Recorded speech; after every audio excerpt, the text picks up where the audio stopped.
Baik, puji Bapak Yahweh, kita akan melihat kebenaran daftar Elohim mengenai menggali rahasia Elohim. Dan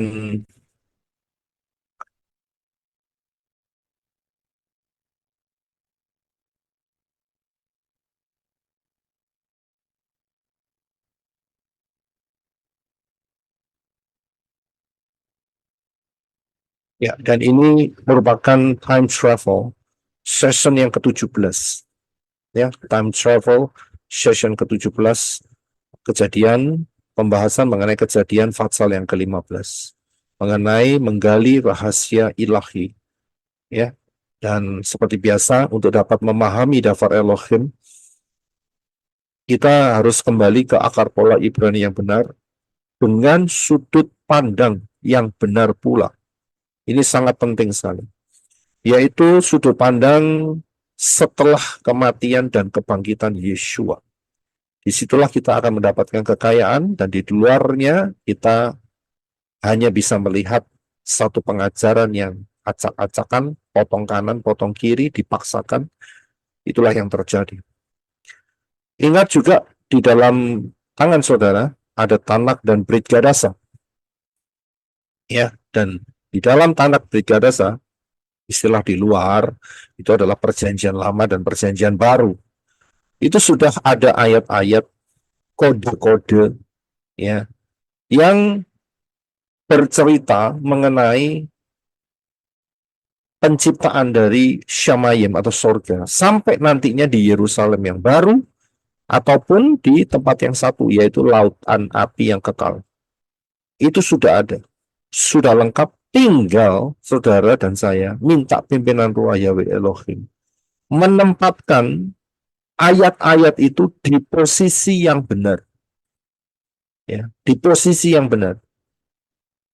Jadi dengan cara demikian maka kita akan bisa melihat the grand plan-nya Bapak Yahweh yang sangat luar biasa, ya. Jadi harus selain mengumpulkan ayat-ayat itu, melihat ayat-ayat itu, juga menempatkan ayat-ayat itu di posisi yang benar, ya, sehingga tidak bertabrakan satu sama lain. Ya, jadi saudara harus paham. Contohnya nih, saya kasih contoh. Kalau saudara melihat perayaan Shavuot, ya, yaitu saat pencurahan ruah Yahweh Elohim di dalam Kisah Rasul, Fatsal yang kedua, 1-2, ya, 2 terutama. Kita harus tahu di mana posisinya. Apakah posisinya itu pada saat Abraham mempersembahkan Ishak? Ya jelas tidak. Ataukah ayat itu berbicara mengenai kerajaan 1000 tahun? Ya jelas tidak. Saudara bisa lihat. Jadi kita harus tahu penempatannya. Itu salah satu contoh yang sederhana. Penempatannya di mana? Yaitu pada saat setelah kematian dan kebangkitan Yeshua, kurang dari 2000 tahun yang lalu. Itu posisi tempatnya di situ. Dan ayat itu jangan dipindah-pindah lagi kalau sudah di situ, saudara. Dan jangan dipaksakan. Oh, nanti itu pencurahan roh Yahweh Elohim itu di Yerusalem baru dan bumi yang baru. Loh lah, seenakmu sendiri, kamu menaruhnya sendiri, gitu loh. Iya kan? Jadi saudara harus tahu penempatannya. Dan ada jutaan ayat, saudara. Dalam maksud saya adalah pengertiannya untuk bisa harus ditempatkan, ya, di posisi yang benar, ya, ribuan lah, puluhan ribu lah, sampai jutaan. Ya, jadi saudara harus paham di situ. Nah, untuk masalah time travel, melintasi waktu, pengajaran ini akan melengkapi saudara-saudari sekalian untuk menggali daftar Elohim, memahami case by case, kasus per kasus, dan membongkar roh-roh jahat apa yang bersembunyi atau menguasai manusia, supaya saudara dan saya sebagai manusia-manusia Elohim, kita berkemenangan, dan itu berkemenangan terus sampai kita terangkat saat peristiwa rapture. Ya, jadi sangat penting sekali. Pahami juga bahwa misi utama kitab suci adalah penyelamatan manusia yang jatuh dalam dosa. Itu adalah misi utama pertama kalinya, akan tetapi setelah itu juga ditingkatkan. Ayatnya ada di dalam 2 Timotius 3, 16, 17. Semua firman yang diilhamkan Elohim itu berguna untuk mengajar, memberi teguran, memperbaiki kesalahan, mendidik dalam kebenaran supaya manusia Elohim menjadi sempurna, diperlengkapi untuk melakukan setiap perbuatan baik. Jadi bukannya kitab suci itu ditulis hanya untuk tahu soal sejarah saja, atau uh, cuman apa itu namanya berbicara mengenai zaman akhir saja, tidak, atau mengenai orang saja, tidak, tapi ada planning daripada Bapak ya. Ya, jadi saudara harus memahami ayat-ayat itu. Ya, dan kita sekarang sudah berada di fase yang ketiga. Ya, fase yang ketiga dari 7 fase yang saya berikan. Ya, ini tujuannya adalah untuk supaya memudahkan saja, supaya saudara tahu posisi kita ada di mana. Ya, jadi kita harus paham. Ya, terima kasih untuk Brother Stephen. Ya, bahwa kitab suci kita ada 31.100 ayat, nggak sampai jutaan. Ya, jadi itu yang kita lihat ya, ada 31.100 ayat. Ya, terima kasih. Ya, jadi salah paham. Dan di dalam kitab Kejadian, karena kita masih belajar dalam kitab Kejadian, maka ada 4 poin.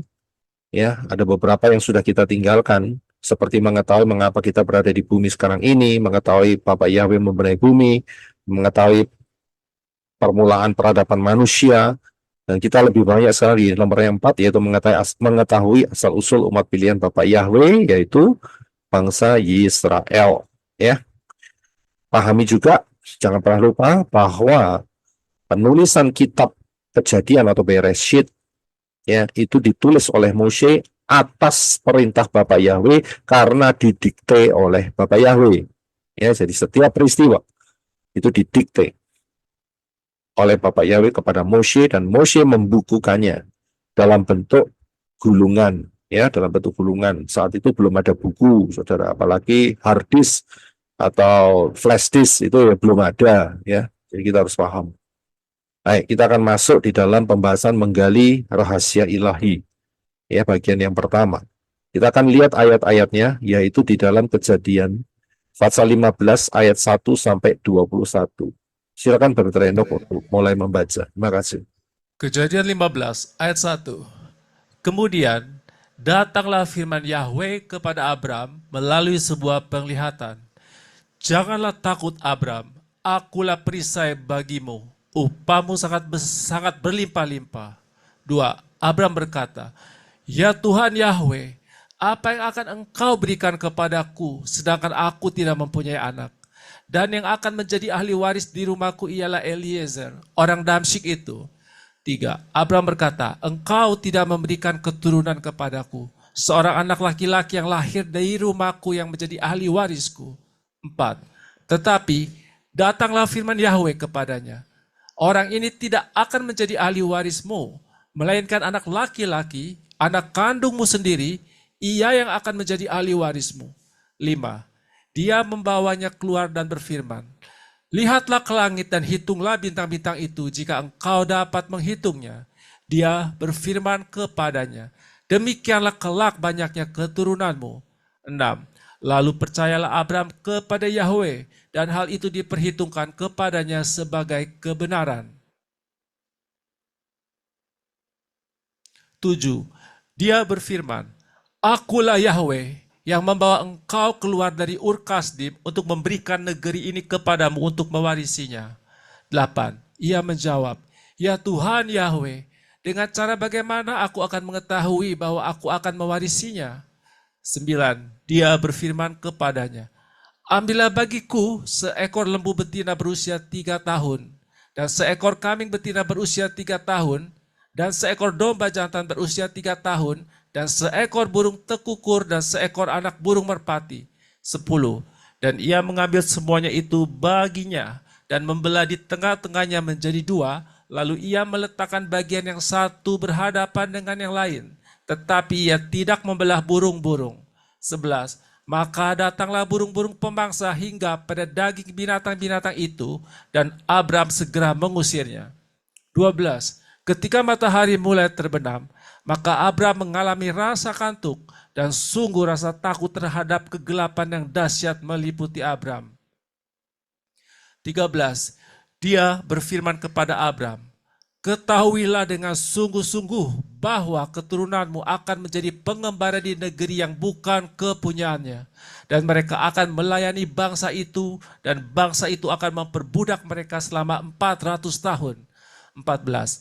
Bangsa yang mereka layani itu akan kuhukum, dan sesudah itu mereka akan keluar dengan harta kekayaan yang besar. 15. Engkau sendiri akan pulang kepada leluhurmu dengan damai. Engkau akan dikuburkan pada waktu rambutmu telah benar-benar putih. 16. Namun generasi yang keempat akan kembali ke sini, karena sampai di situ kejahatan orang Amori belum genap. 17.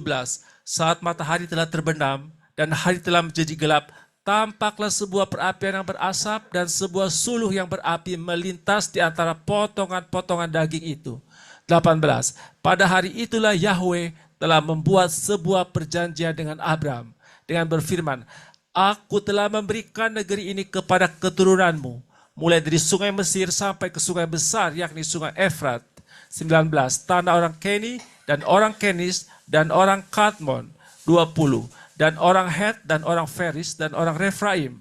21. Dan orang Amori dan orang Kanaan dan orang Girgasi serta orang Yebus.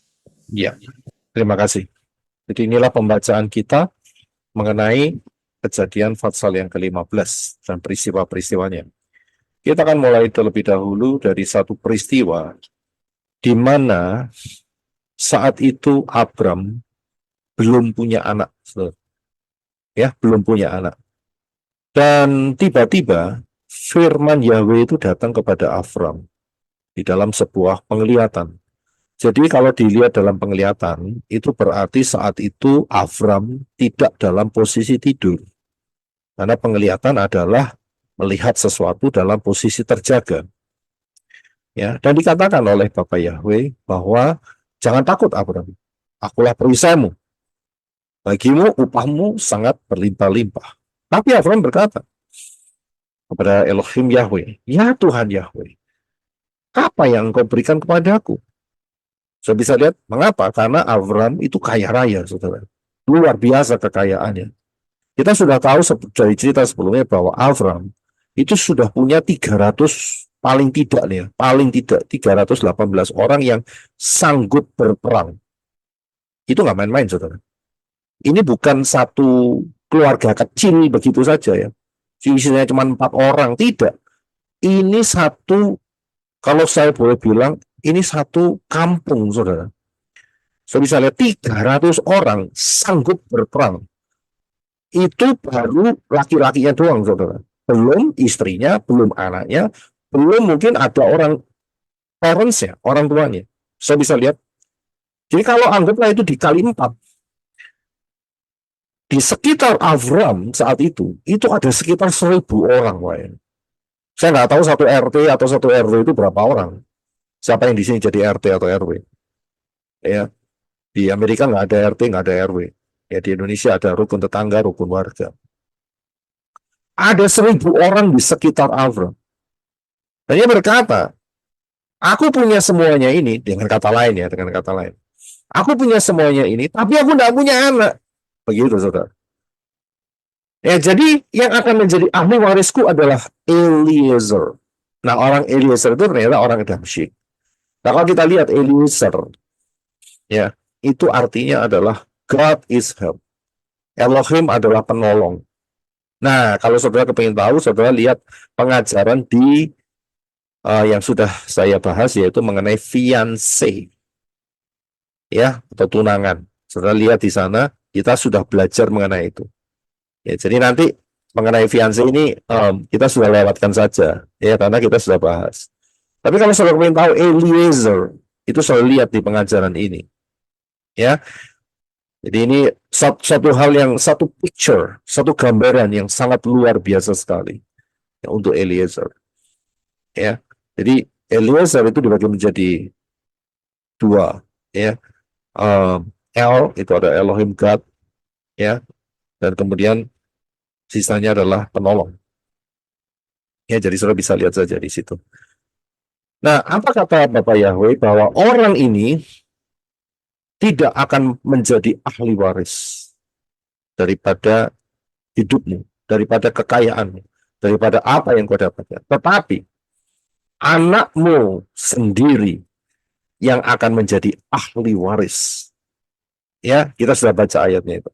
Nah, kita skip dulu, nanti kita akan perlahan-lahan bisa masuk. Jadi bagian per bagian yang saya akan bagikan. Kalau saudara ingin tahu mengenai Eliezer, saudara bisa melihat di dalam pengajaran yaitu fiancé atau tunangan. Nah, kita lihat ayat pertama, di mana dikatakan kemudian datanglah firman Yahweh kepada Avram melalui sebuah penglihatan. Jangan takut Avram, akulah perisaimu, upahmu sangat berlimpah-limpah. Kita harus paham mengenai prinsip keselamatan dan prinsip upah atau pahala atau rewards. Keselamatan itu tidak bisa disamakan dengan upah atau pahala. Atau bahasa Inggrisnya rewards. Nggak bisa disamakan. Jadi kita harus paham keselamatan itu apa, upah itu apa. Ya, jadi harus paham. Karena setan ini mengacak-acak masalah ini, saudara. Yang mengacak-acak. Jadi kita harus paham apa itu keselamatan di dalam versinya Bapak Yahweh. Jadi jangan ambil posisi keselamatan versi dunia ini atau versi Satan. Ya jelas keliru. Sudah bisa lihat. Jadi kita harus paham ya dua konsep ini, keselamatan dan rewards atau pahala atau upah. Keselamatan itu satu anugerah. Ya, satu anugerah. Anugerah itu adalah Bapak Yahweh yang kasih, kamu mau terima atau tidak. Tanpa harus ada usaha sesuatu. Usahanya adalah pada saat Bapak yang memberikan, ya, usaha dari manusia adalah mau menerima atau tidak. Jadi kita harus paham di situ. Ya, itulah anugerah. Kamu dikasih. Terserah, ya, mau terima atau tidak. Kalau mau terima, terimalah. Kalau tidak mau, berarti ditolak. Ya, jadi kita harus paham. Nah, sedangkan upah atau rewards itu adalah hasil usaha kerjasama. Kenapa saya tambahin kata kerjasama? Bukan cuma hasil usaha saja. Karena ayatnya, Yeshua mengatakan di dalam Yohanes 15 ayat 5. Silakan Brother Enoch. Yohanes 15 ayat 5. Akulah pokok anggur, kamu adalah ranting-rantingnya. Siapa yang tinggal di dalam aku, dan aku di dalam dia, dia itu menghasilkan buah yang banyak. Karena tanpa aku, kamu tidak dapat melakukan apa-apa. Ya, terima kasih. Saya bisa lihat. Jadi ini adalah hasil usaha kerjasama. Ya, kerjasama dengan siapa ya? Dengan Yeshua. Ya, lu sungguh saudaranya, lu Yeshua kan sudah disyamai, memang benar. Tapi siapa yang ada di dalam kita? Tidak lain adalah Ruah Yahweh Elohim. Dan itu adalah rohnya Yeshua juga. Sama, karena satu adanya, ehad. Ya, jadi tanpa kerjasama ini nggak akan menghasilkan apa-apa. Dan Yeshua mengatakan di dalam Wahyu 22 ayat 12. Silakan Brother Enoch. Wahyu 22 ayat 12. Dan lihatlah, aku datang segera, dan upahku ada bersamaku untuk membalaskan kepada setiap orang sesuai dengan pekerjaannya. Ya, terima kasih. Saya bisa perhatikan ayat ini.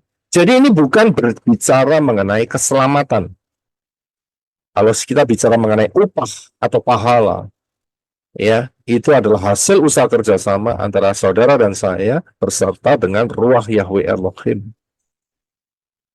Ayat 2, Wahyu 22:12 sangat jelas sekali. Ya, dan upahku ada bersamaku untuk apa? Membalas kepada setiap orang sesuai dengan pekerjaannya. Jadi kalau nggak pernah bekerja, ya jangan pernah harap dapat rewards, dapat upah. Sudah bisa paham ya? Karena kalau nggak melakukan apa-apa, ya saudara mau dapat apa? Ya benar kan? Nah, tapi nanti ada step-stepnya saudara ya. Nanti ada step-stepnya. Jadi kita harus paham. Ya, saya sudah begini, sudah begitu, saya harus mendapatkan keselamatan. Itu bukan, salah konsep. Ingat, keselamatan, mohon maaf. Keselamatan adalah anugerah. Ya, saudara bekerja bagaimanapun juga untuk mendapatkan keselamatan, tidak akan pernah dapat. Tidak akan pernah dapat. Yeshua pernah mengatakan apa gunanya orang memiliki seluruh isi dunia ini tetapi jiwanya binasa. Dengan kata lain, keuangan saudara, harta saudara, properti saudara tidak sanggup memberikan keselamatan dalam kehidupan saudara. Dan saudara tidak bisa membelinya. Itu anugerah. Tinggal kita mau terima atau menolak. Itu keputusan free will daripada manusia. Kita harus paham. Jadi tidak mungkin harta di dunia ini bisa dipakai untuk membeli satu jiwa. Tidak bisa, saudara. Tidak mungkin dan tidak bisa.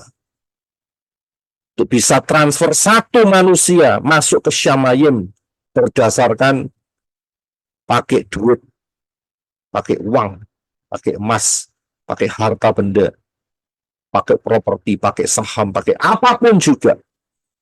Nggak mungkin. Jadi kita harus paham ya. Nah, kita fokus di masalah upah atau rewards. Ya, kita akan fokus di situ sebentar. Bagaimana mendapatkan pahala atau upah atau rewards? Ya, bagaimana caranya? Kan pasti ada yang pasti bertanya, wah kalau gitu saya sudah dapat keselamatan, sekarang kan ada janji di dalam Wahyu 22 tadi, ya, bahwa ada upah yang menyertai Yeshua. Yeshua bawa upah, bawa rewards, dan itu kekal, saudara ya. Saya kasih tahu bahwa pahala itu hanya bisa dibikin selama kita ada di bumi ini.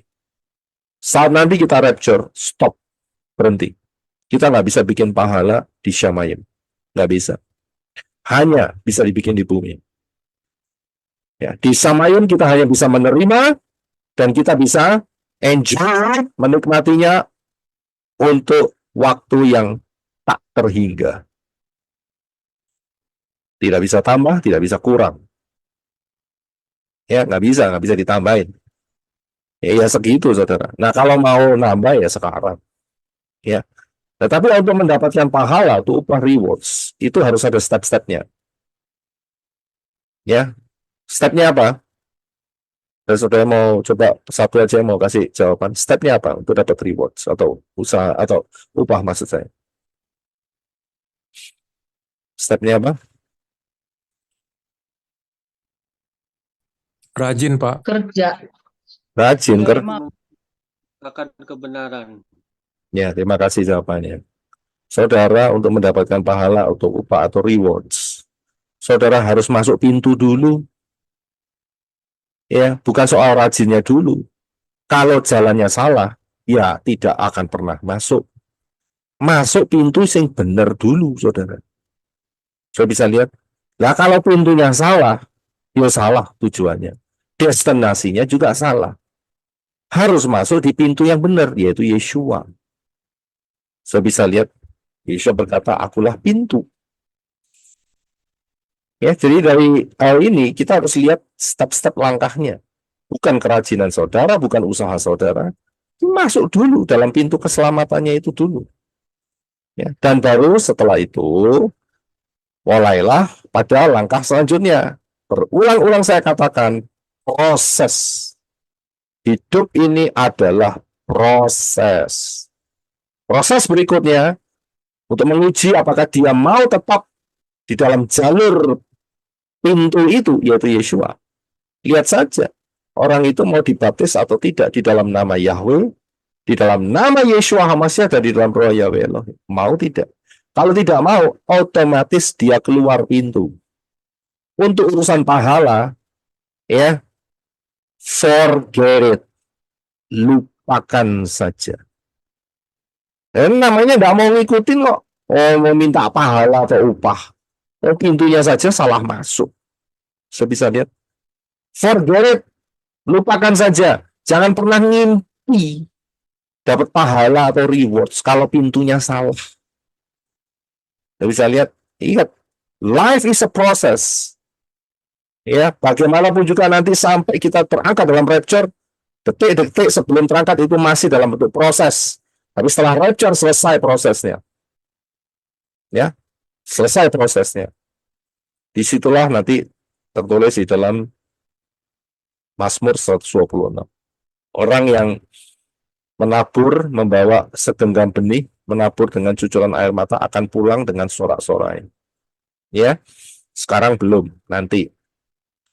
Nah, di dalam proses ini, baptisan itu adalah langkah awal. Selalu saya katakan, baptisan itu adalah langkah awal, bukan langkah akhir. Saya bisa lihat. Jadi hati-hati. Ya, ada banyak pengajaran mengenai baptisan. Ya, salah satunya mengatakan langkah terakhir. Tidak. Baptisan merupakan langkah awal. Dan ini harus terus diproses orang itu. Menjadi tumbuh imannya. Nah, kalau nggak tumbuh imannya, kan Yesua sudah kasih tahu. Dengan perumpamaan penabur. Ada yang nggak tumbuh imannya. Terjepit dan akhirnya murtad. Apakah dia terima pahala? Loh ya, tidak kok ya. Jadi harus ada pertumbuhan di tanah yang baik. Barulah nanti terima rewards. Jadi siapa yang tidak mau tumbuh menjadi dewasa, jangan ngimpi. Atau saudara cuma berputar-putar saja di dalam comfort zone saudara, di dalam zona nyaman saudara, ya, karena saudara sudah mendapatkan secara lahiriah dan tidak mau memperdulikan pertumbuhan secara spiritual. Jangan pernah ngimpi dapat rewards. Sudah bisa lihat, ayatnya jelas. Matius 24 ayat 45 sampai 47. Silakan baca. Matius 24 ayat 45. Lalu, siapakah hamba yang setia dan bijaksana yang tuannya angkat di atas para pelayannya untuk memberikan kepada mereka makanan pada saatnya? 46. Berbahagialah hamba itu yang ketika tuannya datang, ia mendapatinya sedang bekerja sedemikian rupa.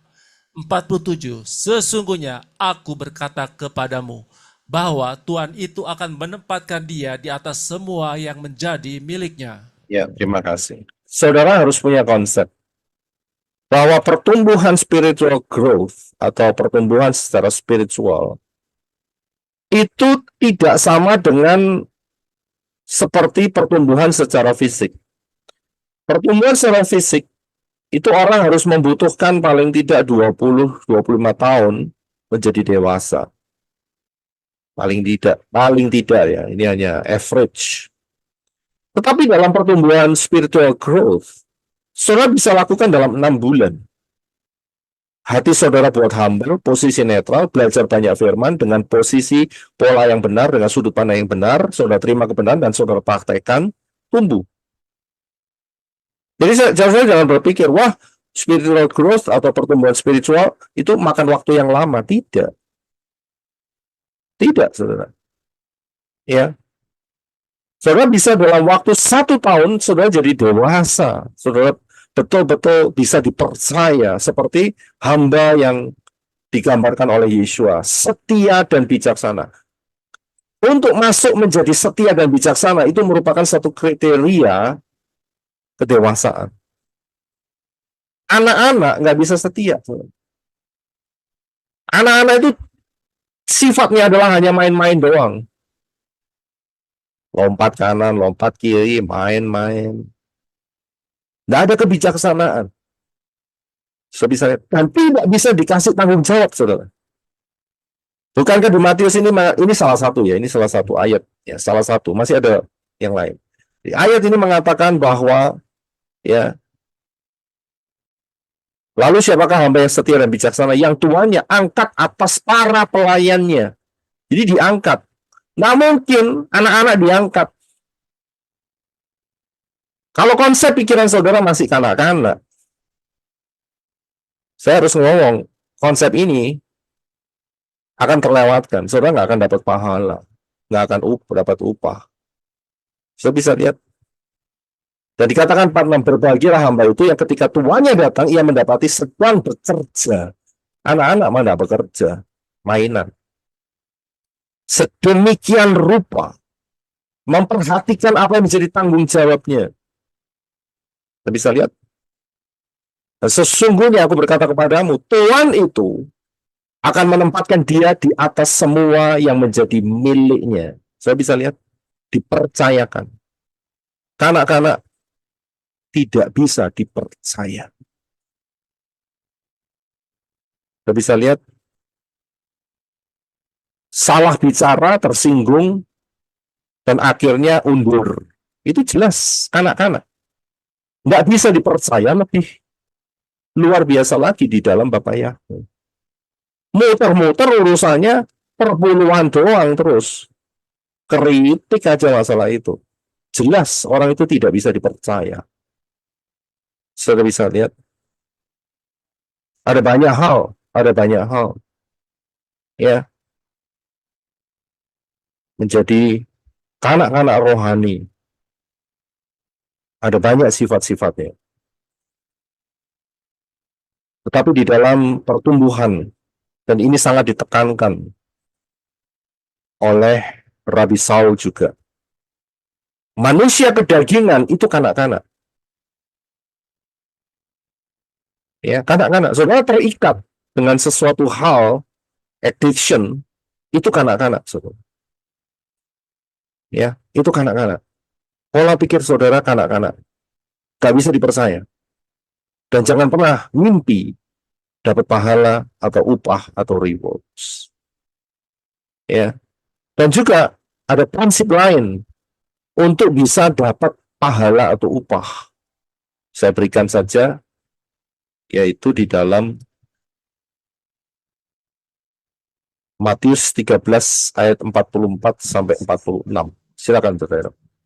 Matius 13 ayat 44. Lagi pula, kerajaan Syamaim itu seumpama harta yang terpendam di sebuah ladang, yang setelah menemukannya, seseorang memendamnya, dan oleh karena sukacitanya itu ia pergi dan menjual segala sesuatu sebanyak yang ia miliki, dan dia membeli ladang itu. 45. Lagi pula, kerajaan Syamaim itu seumpama seorang pedagang yang mencari mutiara yang indah. 46. Yang setelah menemukan sebutir mutiara yang sangat mahal, sambil pergi dia menjual segala sesuatu sebanyak yang ia miliki, dan dia pun membelinya. Ya, terima kasih. Saya bisa lihat prinsip ini. Saat seseorang melihat ada harta yang terpendam, dan dia tahu bagaimana untuk mendapatkannya, ya bukan asal langsung diambil begitu saja. Yang diceritakan oleh Yeshua mengenai perumpamaan ini, itu harus ada prinsip pertukaran. Yang melihat harta terpendam itu luar biasa, ada di sebuah ladang. Apa yang terjadi? Dia jual semuanya yang dia miliki untuk mendapatkan harta yang luar biasa itu. Kanak-kanak tidak akan pernah bisa tahu akan prinsip ini. Sudah bisa lihat, hanya orang yang dewasa yang akan menghargai, yang akan memahami keindahan hidden treasure, harta yang terpendam daripada Bapak Yahweh. Dan dia tahu harga yang harus dibayar. Sudah bisa lihat, bila perlu, seperti yang dikatakan Kefa kepada Yeshua. Kefa pernah berkata kepada Yeshua, aku telah mengikut engkau, apa yang aku dapat? Pernah tahu ya, baca ayatnya ya. Yeshua berkata, kamu kehilangan apa? Keluarga? Atau apapun, hartamu? Yeshua mengatakan, siapa yang bisa cari ayat itu? Tolong bisa teks di script. Ya. Yeshua katakan, kalau kamu punya bisa menemukan harta itu, kamu tahu prinsip cara mendapatkannya, maka itu akan mendapatkan. Kamu akan mendapatkan. Yeshua katakan, di bumi ini kamu akan menerima blessing-nya juga, dan itu nanti sampai hidup kekal. Ya, sampai hidup kekal. Dan ini adalah prinsip kedewasaan. Orang pelit, orang medit mah nggak masuk, saudara. Dia tidak mau melepaskan harta yang ada di tangannya untuk mendapatkan sesuatu yang lebih dalam. Nggak akan pernah. Jadi kita lihat orang medit, orang pelit, itu kanak-kanak. Saya bisa lihat prinsip ini. Ini Yeshua berbicara soal prinsip. Kamu mau bertumbuh, ada caranya. Tapi kamu harus ikuti. Saya bisa lihat. Ya, ini pembahasannya luas juga ya. Masalah kedewasaan ini. Matius 19:29. Coba Brother Eno bisa baca. Matius 19 ini. Matius 19, 16, 26. Coba mungkin bisa dibacakan juga di sini. Matius 19 ayat 16. Matius 19 ayat 16. Dan lihatlah, seraya mendekat, seseorang berkata kepadanya, Guru yang baik, kebaikan apakah yang harus aku lakukan supaya aku memperoleh hidup yang kekal? 17. Dan dia berkata kepadanya, mengapa engkau mengatakan aku baik? Tak ada seorang pun yang baik kecuali satu, Elohim. Namun jika engkau ingin masuk ke dalam hidup, peliharalah perintah-perintah. 18. 18 Pak Yosef? Ya, silakan. Ya, 18. Dia berkata kepadanya, yang mana? Dan Yesua berkata, jangan membunuh, jangan berzina, jangan mencuri, jangan bersaksi dusta. 19. Hormatilah ayah dan ibumu, dan kasihilah sesamamu seperti dirimu sendiri. 20. Orang muda itu berkata kepadanya, aku sudah memelihara semua itu sejak kecilku. Apakah yang masih kurang? 21. Yesua berkata kepadanya, jika engkau ingin menjadi sempurna, pergilah, jualah apa yang menjadi milikmu, dan berikanlah kepada orang miskin. Dan engkau akan memperoleh harta di Syamaim, dan marilah ikutlah aku. 22. 22. Dan setelah mendengar perkataan itu, anak muda itu pergi dengan bersedih, karena dia memiliki banyak harta. 23. Dan Yesua berkata, Lompat ke 27 sampai 29. ya, 27. Kemudian sambil menanggapi, Petrus berkata kepadanya, lihatlah kami sudah meninggalkan segala sesuatu dan mengikut engkau. Apakah yang akan terjadi pada kami kemudian? 28. Dan Yesua berkata kepada mereka, sesungguhnya aku berkata kepadamu, bahwa kamu yang mengikut aku, pada waktu penciptaan kembali, ketika anak manusia duduk di atas tata kemuliaannya, kamu juga akan duduk di atas kedua-belas tata seraya menghakimi kedua-belas suku Israel. 29. Dan setiap orang yang sudah meninggalkan rumah, atau saudara laki-laki, atau saudara perempuan, atau ayah, atau ibu, atau istri, atau anak, atau ladang, demi namaku, ia akan menerima 100 kali lipat dan akan mewarisi hidup kekal. Ya, terima kasih. Sampai di situ. Saya bisa lihat. Eva, dia tahu ini kesempatan. Dia ambil harta yang terpendam itu. Dengan mengkompensasikan dengan apa yang dia miliki. Keluarganya, pekerjaannya, atau apapun. Ya. Tapi saudara, cara Bapak Yahweh, tiap person beda-beda ya. Saudara harus minta pimpinan Roh Yahweh Elohim. Yang dimaksudkan di sini adalah sifat kedewasaan itu bisa melihat. Saya bisa lihat, sifat kedewasaan itu bisa melihat. Tapi kalau kanak-kanak nggak bisa melihat. Ya contohnya orang kaya yang muda tadi. Ya, jadi sudah paham. Ya, masih banyak yang bisa kita gali di situ. Tapi kita tinggalkan dulu. Karena kita melihat bagaimana caranya untuk bisa mendapatkan rewards. Mata spiritual saudara harus jelas. Oh, ini dipimpin oleh Roh Yahweh Elohim, aku harus melakukan ini untuk menyenangkan hati Bapak Yahweh. Sudah bisa lihat? Itu salah satunya seperti itu. Kita lanjutkan. Di bagian Avram. Kalau kita lihat tadi kita sudah baca di dalam Kejadian 1, Kejadian 15 ayat 1 sampai ke 6. Saya kasih panah merah dengan tulisan biru, yaitu penglihatan. Ya, di mana Avram saat itu berjumpa atau dijumpai oleh Bapa Yahweh di dalam penglihatan. Berarti kelihatan kasat mata. Bahkan bukan cuma sampai di situ. Kalau kita lihat di ayat yang kelima, dikatakan bahwa Yahweh membawa Avram keluar. Berarti saat itu Avram berada di kemah. Ya, penampakan Yahweh kepada Avram, dan kemudian Avram diajak keluar dan disuruh lihat ke langit. Lihatlah ke langit dan hitung bintang-bintang itu. Jika engkau dapat menghitungnya, demikian kelaknya banyaknya keturunanmu. Kalau kamu malam itu bisa ngitung. Ya, kalau bisa ngitung. Tapi kan sulit ngitungnya. Terlalu banyak. Bagi saudara yang tinggal di daerah perkotaan, sulit untuk melihat bintang. Apalagi kalau banyak polusi. Jangan pernah lihat bintang, saudara. Ya, kalau tinggalnya di daerah yang sepi, yang pedesaan, pasti akan kelihatan jelas. Bintang yang luar biasa banyaknya. Di sini katakan bahwa Bapak Yahweh membawa dia keluar. Ya, diperlihatkan, lihat,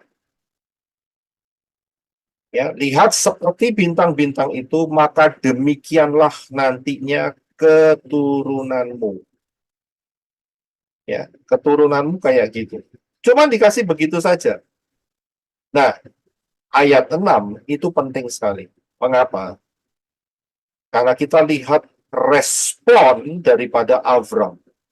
Apa yang menjadi respon dari Avram? Yaitu, lalu percayalah Avram kepada Yahweh, dan hal itu diperhitungkan kepadanya sebagai kebenaran.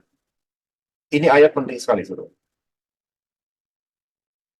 Ya, jadi pada saat Avram ditunjukkan nantinya, ya, keturunanmu itu banyaknya itu kayak bintang.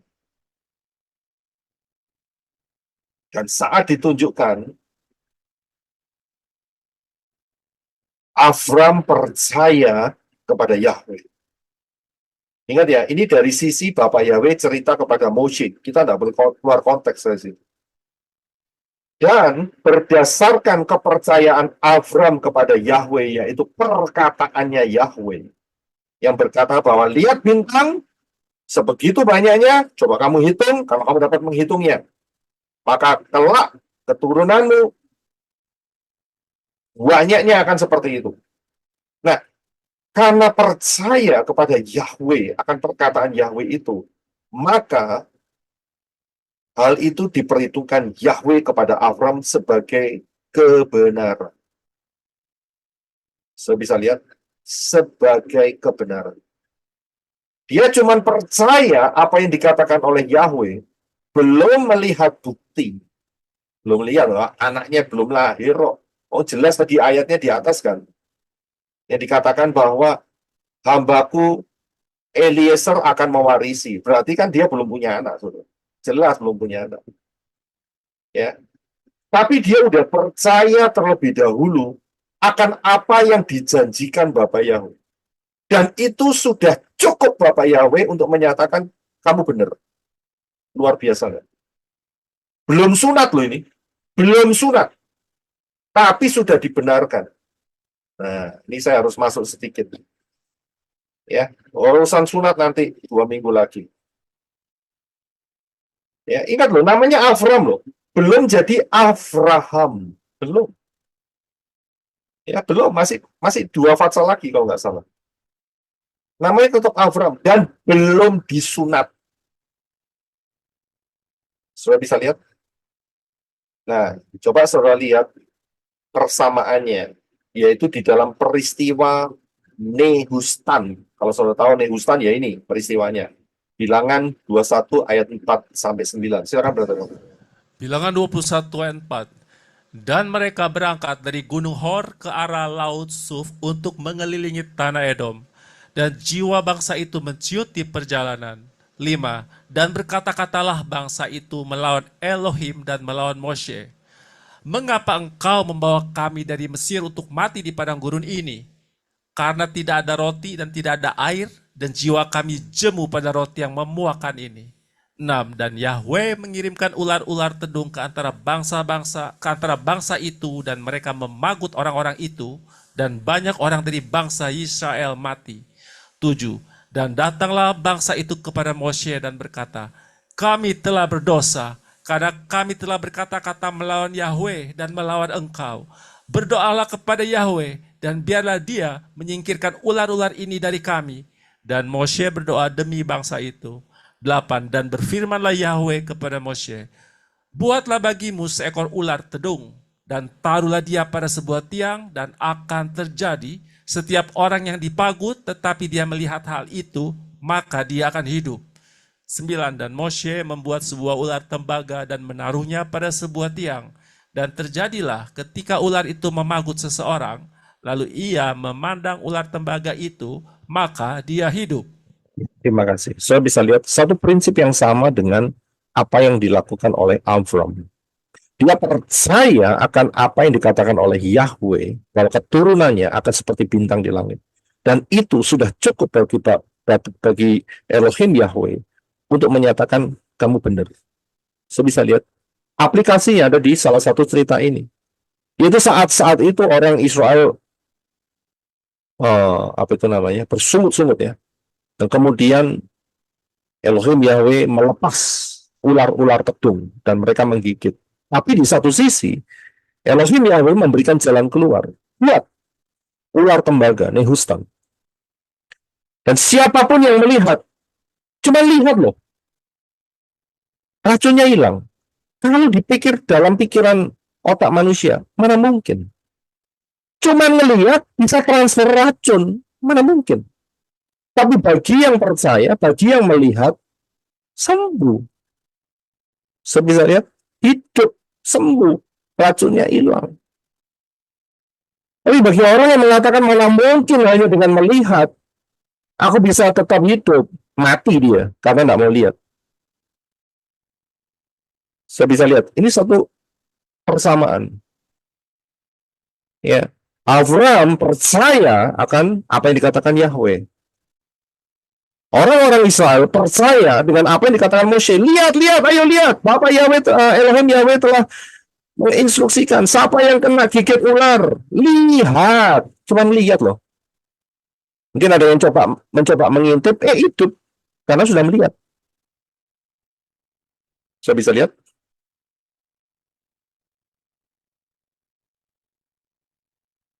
Dan hal ini diambil oleh Yohanes, terutama diambil oleh Yeshua di satu peristiwa, yaitu saat bertemu dengan satu orang yang namanya Nikodemus.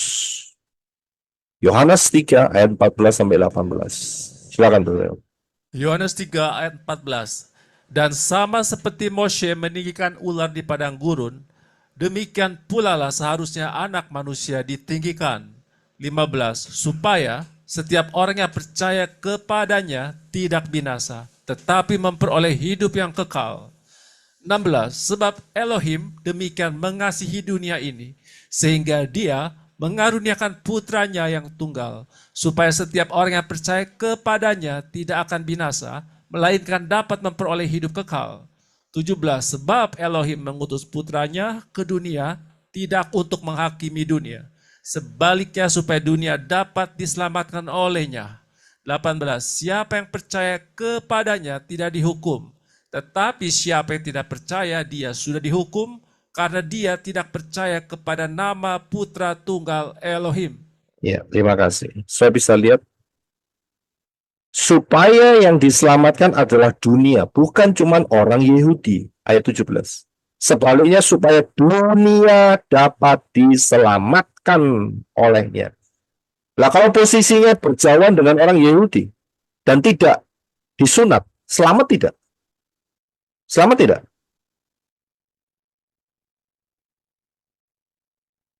Saudara bisa jawab itu. Ya, saya kasih contoh nanti setelah ini.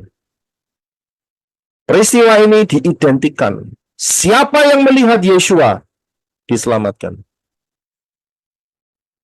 Dan sebetulnya kita harus hati-hati dengan kata percaya, karena di dalam Yakobus dikatakan setan pun percaya. Ya, maksud percaya ini adalah beriman. Ya, beriman kepada Yeshua. Itu tidak dihukum. Nah, saya beri satu peristiwa. Saya tahu peristiwa ini ya. Mana yang benar, kanan atau kiri? Kanan. Ya, kanan. Kanan. Kanan, ya, karena saat itu para Majus saat ketemu dengan Yeshua itu sudah di rumah, bukan di kandang. Kalau saudara masih jawabnya sebelah kiri, berarti saudara harus lebih banyak belajar.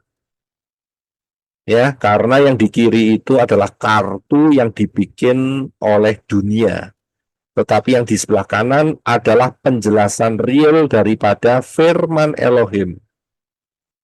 Jadi pada saat kedatangan orang Majus itu Yeshua tidak berada di kandang, tapi sudah di rumah dan usianya sekitar 2 tahun. Bukan bayi procot, ngerti maksudnya? Bayi yang baru dilahirkan. Ya, jadi saudara bisa paham, kanan yang benar. Nah, peristiwanya begini, saya nggak ngurusin soal peristiwa ini lebih dalam, tapi yang saya mau cermati di sini, saudara, yang harus saudara pikirkan. Majus ini kan dia datang bukan cuma bertiga, saudara. Nek bertiga kena rampok, saudara, habis ya. Ini raja-raja loh. Jadi dia punya pasukan, pasukan penjaga, juga pasukan pembawa makanan, ya, karena ini raja, saudara. Jadi salah kalau cuma 3 begitu, tidak. Ya memang kadonya 3, tapi sebetulnya yang datang itu banyak, ya banyak. Dan dikatakan saat kedatangan mereka Yerusalem gempar. Karena banyak ini dari kerajaan lain ini, kunjungan dari kerajaan lain. Ya, oke. Kita sudah tahu peristiwanya. Nah, ada satu peristiwa. Coba kita baca dulu, yaitu Matius 2 ayat 1, ayat 11, ayat 12. Silakan Brother. Matius 2 ayat 1. Dan sesudah Yeshua dilahirkan di Bethlehem, Yudea pada masa pemerintahan Raja Herodes, lihatlah orang-orang Majus datang dari timur, orang-orang Majus dari timur datang ke Yerusalem.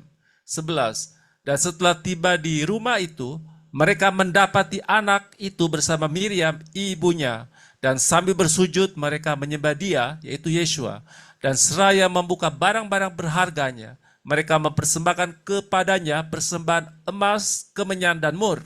12. Dan setelah diperingatkan melalui mimpi agar jangan kembali kepada Herodes, mereka kembali ke negeri mereka melalui jalan lain. Ya, terima kasih. Beberapa hal yang harus saudara cermati, yaitu di dalam ILT 3 menggunakan kata bayi, itu ayat yang ke-11. Dan setelah tiba di rumah itu mereka mendapati bayi. Itu ILT 3 dan IMB. Saya harus katakan salah. Karena Yeshua bukan bayi, tapi toddler. Bahasa Inggrisnya toddler. Ya, LAI sudah benar kali ini, yaitu anak kecil. Anak. Bukan bayi, beda ya antara anak dan bayi. Ya, bahasa Inggrisnya toddler. Ya, jadi kita paham. Balita bawah 5 tahun. Ya, terima kasih. Ya, jadi saya harus paham. Bayi itu belum bisa jalan, merangkak aja belum, baru keluar dari kandungan ibunya. Nah, sedangkan usia Yeshua saat itu sekitar 2 tahun, itu berarti sudah bisa dipastikan sudah mulai berjalan, saudara. Ya, sudah merangkak, berjalan, lebih dewasa, lebih mature. Ya. Nah, perhatikan ayat 12. Dan setelah diperingatkan melalui mimpi agar jangan kembali kepada Herodes, mereka ini siapa? Yaitu orang Majus, ya, satu tim besar ini, kembali ke negeri mereka. Negeri mereka di mana? Kita lihat di ayat pertama, yaitu di daerah timur. Dan kita tahu berdasarkan peta, timur itu adalah daerah Babilonia. ya, Babilonia.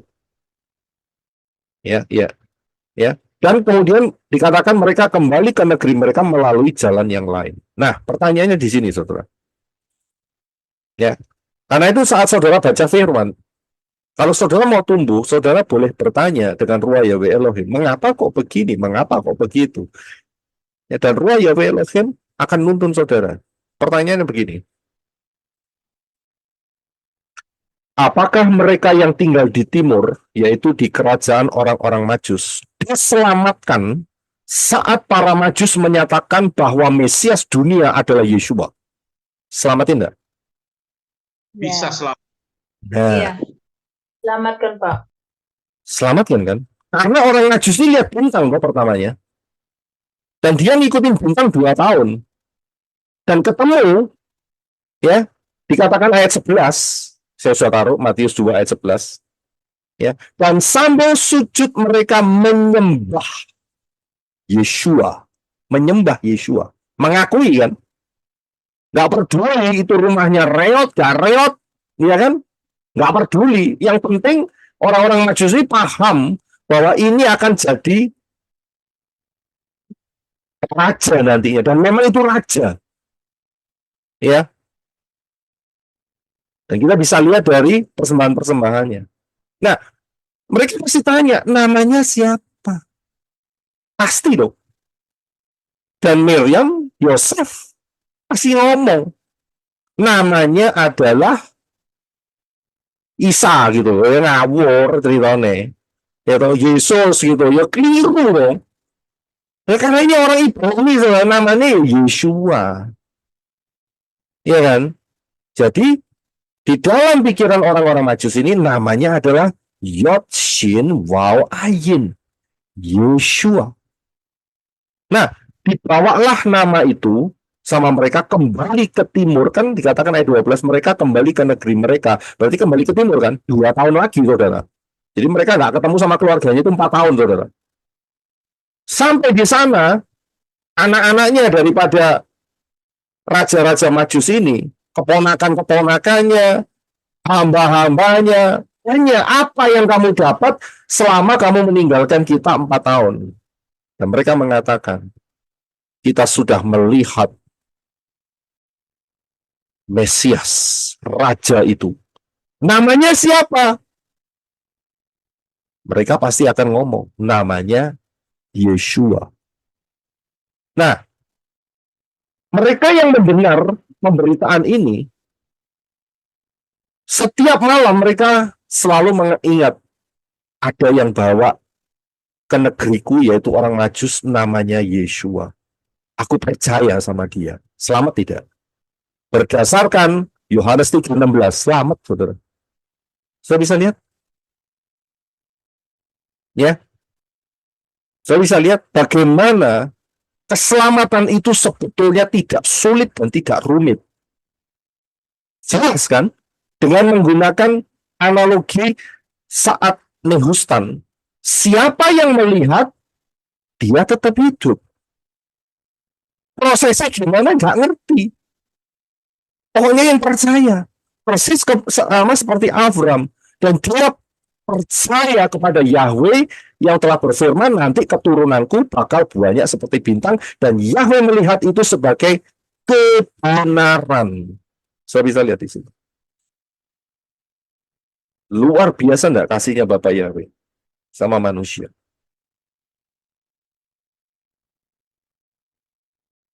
Saya sudah sampaikan materi itu di dalam misteri keselamatan. Saya sudah sampaikan. Saudara coba lihat di Time Travel Session yang ke-13, misteri keselamatan. Bagaimana cara Bapak Yahweh menjangkau jiwa-jiwa. Itu ada di dalam pembahasan ini. Nah, biasanya orang yang nyeleneh akan ngomong begini. Ya, tentang orang-orang di timur tidak memiliki Torah. Nah, ya kan? Lah mesti cari karena nanti hubungannya apa? Torah berhubungan dengan keselamatan. Pasti di situ, saudara.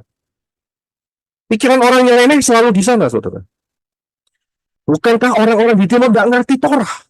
Tapi kok bisa diselamatkan dengan hanya mendapat informasi dari para Majus, namanya adalah Yeshua. Dan orang Majus ini karena raja, Dia kasih pengumuman di negaranya. Saya sudah meninggalkan saudara 4 tahun lamanya dan saya kembali, saya sudah berikan kado-kadonya, yaitu emas, kemenyan, dan mur, dan inilah hasilnya. Saya bertemu dengan seorang putra. Dialah rajanya, usianya hampir 2 tahun, masih lucu-lucunya, dan namanya adalah Yeshua. Gempar nggak? Gempar. Ya kan? Nah, tapi orang nyeleneh kan berkata, di timur kan nggak ada Torah. Saya kasih tahu ya. Di seluruh dunia itu ada Torah, saudara. Saudara pernah tahu nggak? Di seluruh dunia itu ada Torah. Saudara tahu ayatnya nggak kira-kira?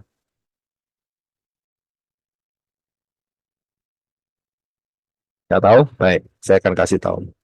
Yaitu di dalam Roma ayat 2, maaf, pasal 2 ayat 14 sampai 15. Ini ayatnya, saudara. Roma 2 ayat 14. Sebab bila mana bangsa-bangsa yang tidak memiliki Torah dapat melakukan hal-hal Torah secara alamiah, maka mereka yang tidak memiliki Torah adalah Torah bagi diri mereka sendiri. 15. Siapa yang menunjukkan perbuatan Torah yang tertulis di dalam hati mereka, hati nurani mereka memberi kesaksian, dan pemikiran-pemikiran itu menuduh di antara yang satu terhadap yang lain ataupun saling membela diri. Ya, terima kasih. Saya bisa lihat. Jadi seluruh bangsa yang tidak memiliki Torah itu melakukan Torah secara alamiah. Jadi Torah itu sebetulnya sudah ditaruh di hati nurani manusia dan itu diberikan oleh Bapa Yahweh. Saya bisa lihat ini ayatnya. Ini yang ngomong Rabi Saul, bukan saya loh. Roma 2, 14 ayat 15. Fatsal 2 ayat 14 sampai 15. Sebab bagaimana bangsa-bangsa yang tidak memiliki Torah dapat melakukan hal-hal Torah secara alamiah. Lu tahu dari mana? Ternyata ditulis ayat 15. Siapa yang menunjukkan perbuatan Torah yang tertulis di mana? Di dalam hati mereka. Jadi di dalam hati manusia, itu Bapak Yahweh sudah nulis Torah. Nah, kita tahu kan, Torah itu kan banyak. Torah itu kan kompleks. Jadi kita harus paham, kalau ini ngomong Torah, ini Torah apa? Begitu loh. Kita harus tahu, inilah Torah hukum universal. Soalnya harus paham mengenai hukum universal dan hukum keselamatan yang dari Bapak Yahweh. Hukum universal itu apa? Apa kira-kira hukum universal? Jangan membunuh, Pak. Iya, jangan membunuh, itu universal. Semua agama termasuk ateis berkata kalau kamu membunuh seseorang ya kamu akan dipenjara. Akan menerima akibatnya. Itu universal. Itulah Torah, bukan? Tapi ada di hati mana? Hati bangsa-bangsa. Saya bisa lihat. Jadi Torah itu bukan cuma didominasi oleh Israel. Ya, memang Bapak Ibu menggunakan proses Torah itu. Kita harus paham. Yang dimaksud di sini adalah hukum universal.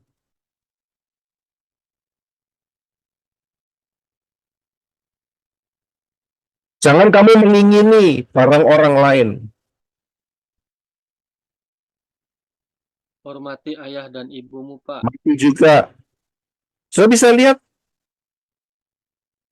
Gak usah saudara jadi percaya kepada Yeshua HaMashiach, kepada Bapak Yahweh dalam Yeshua HaMashiach.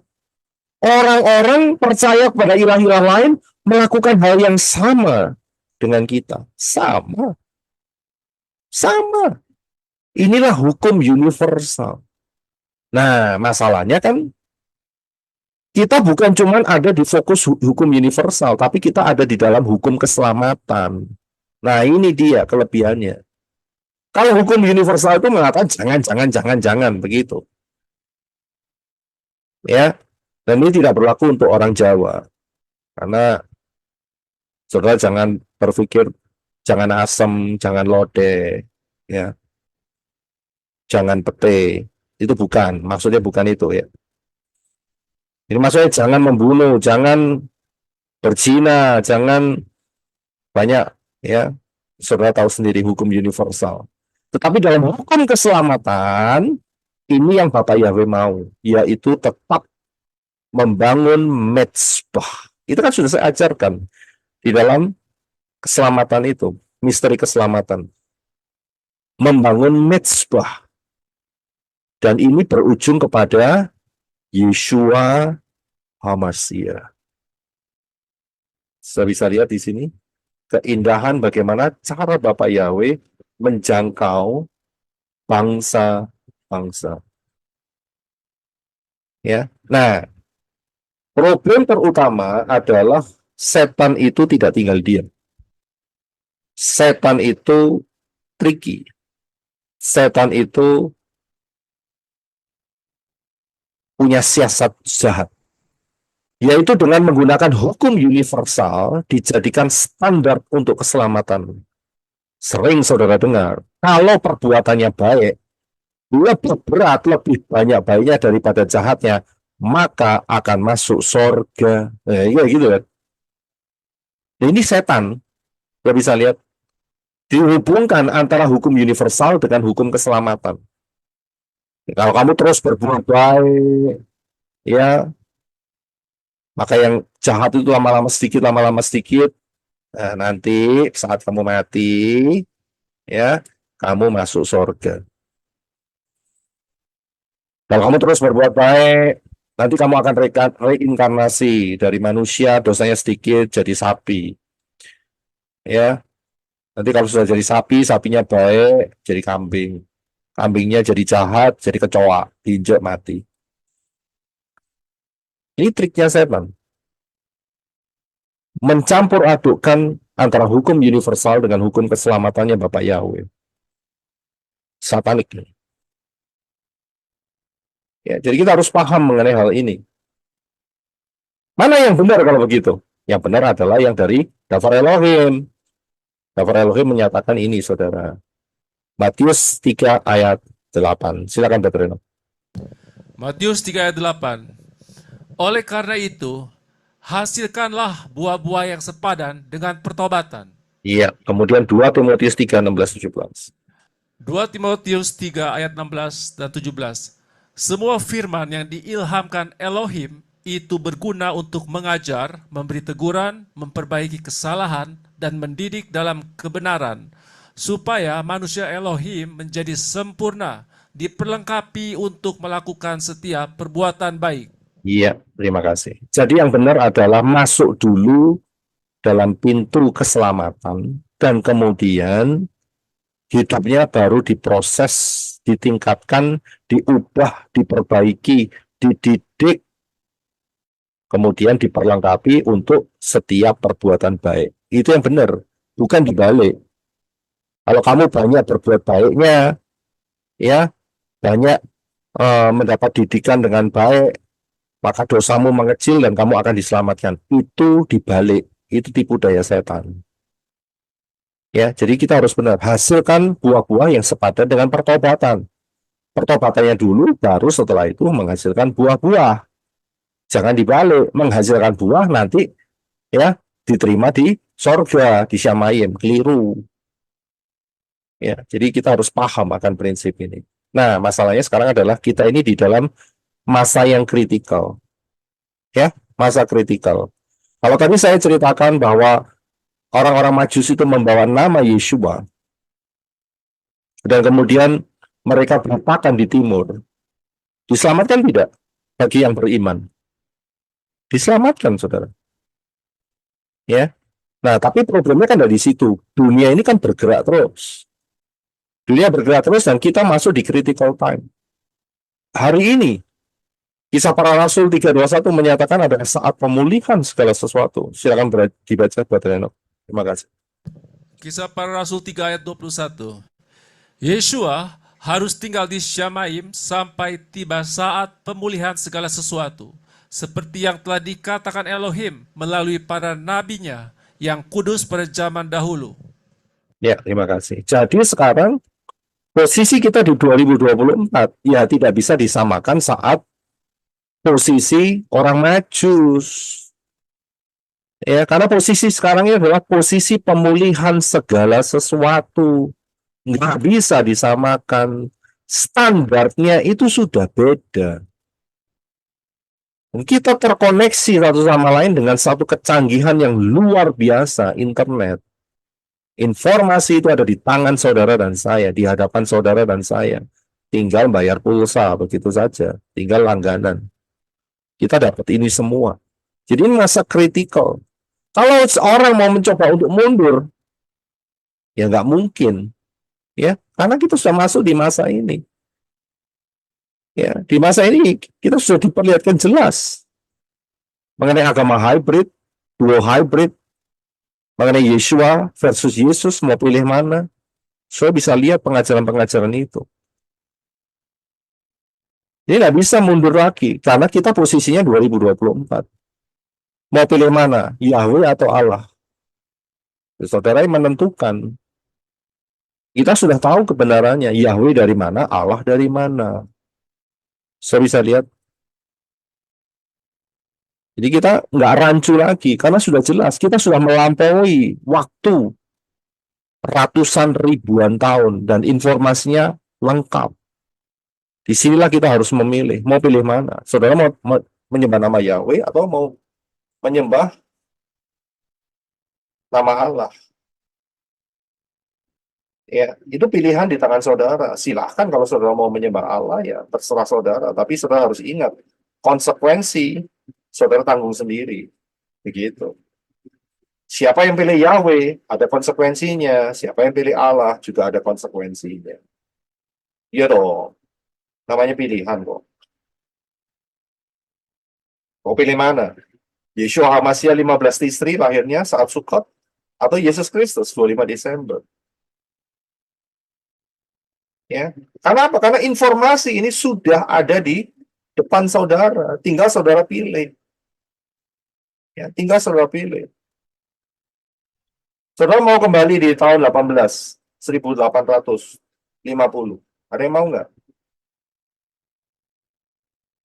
Ada yang mau kembali? Nggak mau, Pak. Enggak, Kak, nggak mau. Soal nggak mau, nggak bisa.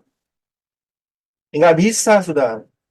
Mau tidak mau kita harus mengadakan pilihan. Dan ini udah jelas. Siapakah Yesus HaMashiach? Siapakah Yesus Kristus? Udah sangat jelas melalui kurun waktu sejarah.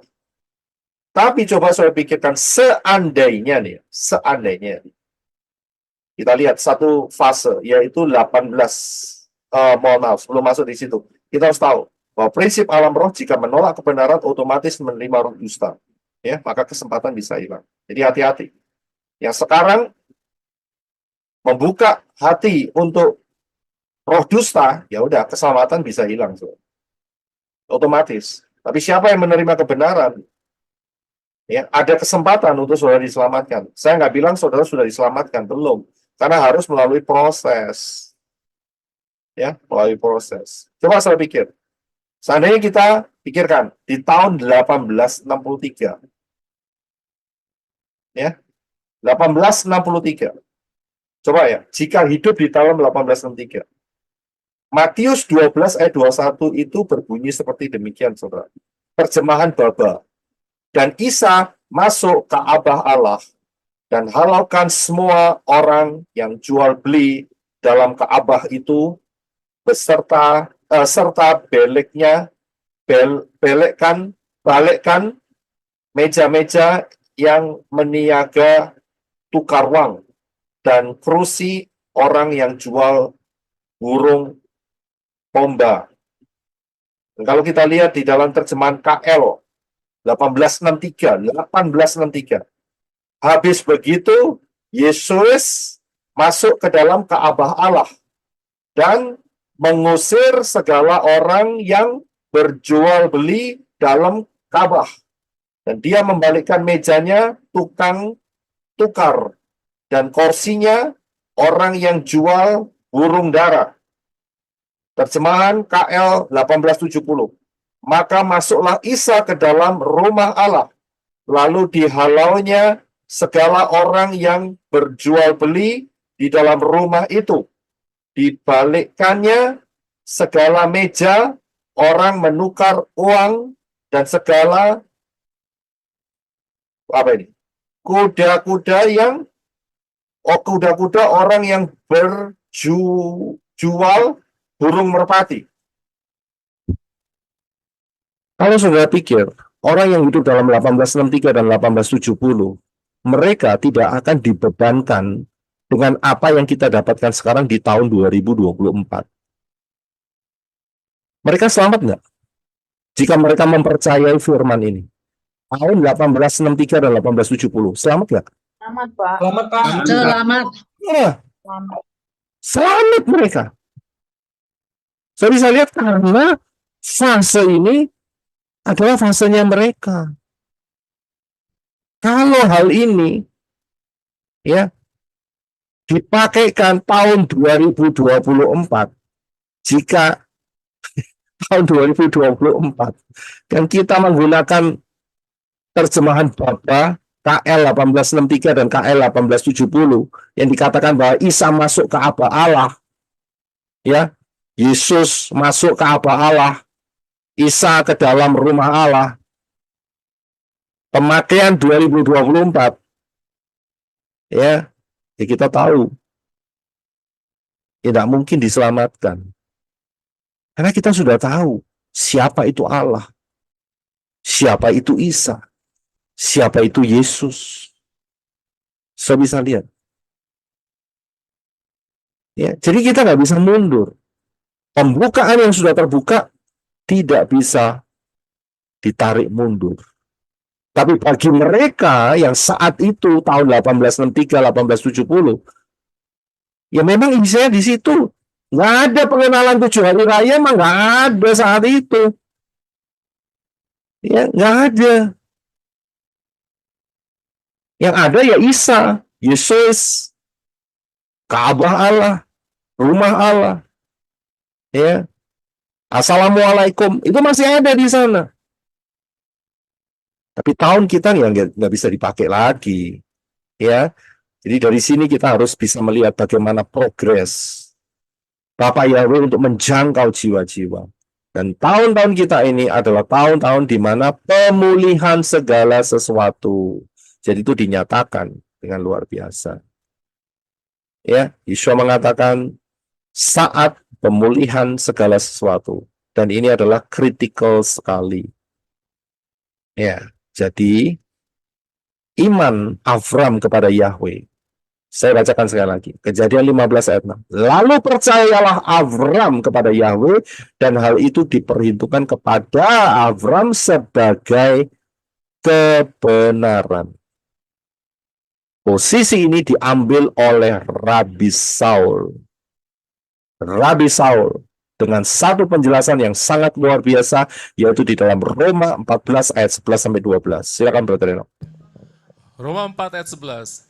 Dia telah menerima tanda sunat sebagai suatu meterai kebenaran oleh iman sebelum bersunat, supaya ia dapat menjadi bapa bagi orang-orang percaya yang tak bersunat, agar kebenaran diperhitungkan kepada mereka juga. 12. Dan menjadi bapa bukan bagi yang bersunat saja, tetapi bagi mereka yang mengikuti jejak imannya saat ia belum bersunat. Ya, terima kasih. Sangat jelas sekali apa yang dikatakan oleh Rabi Saul di dalam posisi Avram yang belum disunatkan saat itu. Dan ini buat Rabi Saul ya menyatakan bahwa kebenaran itu juga diperhitungkan bagi mereka yang tidak bersunat. Jelas sekali ayatnya. Ya, dia Yahweh. Oh, bukan Yahweh ya. Ini si Avram ya. Telah menerima tanda sunat. Ya, yang menerima tanda sunat ya Avram. Sebagai suatu meterai kebenaran oleh iman sebelum bersunat. Ya. Nanti kita akan banyak bahas mengenai sunat dalam 2 minggu lagi. Dan ayat ini selalu menjadi patokan untuk diublek-ublek bagi yang cinta sunat. Ya. Padahal jelas. Dikatakan bahwa supaya Avram dapat menjadi bapa bagi orang-orang percaya yang tak bersunat. Jelas toh. Agar kebenaran diperhitungkan kepada mereka juga. Jadi yang nggak bersunat bisa diperhitungkan dalam kebenaran? Bisa. Ya. Dijelaskan lebih dasar lagi dalam ayat 12, dan menjadi bapa bukan bagi yang bersunat saja, karena nantinya Avram disunat, tetapi bagi mereka yang mengikuti jejak imannya saat ia belum bersunat. Ya, jadi soalnya jangan dibingungkan dengan masalah sunat atau tidak sunat. Nanti penjelasan Rabbi Saul akan jauh lebih jelas dan tajam. Siap-siap saja 2 minggu lagi. Sangat jelas, sangat tajam. Ya, dan ini penting supaya tidak ada orang yang mengacaukan pikiran saudara mengenai sunat. Ya. Mungkin ada yang bertanya, Pak, bagaimana kalau saya sudah terlanjur disunat? Ya sudah, ya, memang bisa disambung lagi. Ya, tidak. Ya sudah. Ya, karena ketidaktahuan saudara akan kebenaran daftar Elohim. Tertipu. Ya, tertipu dengan pengajaran-pengajaran yang cinta sunat.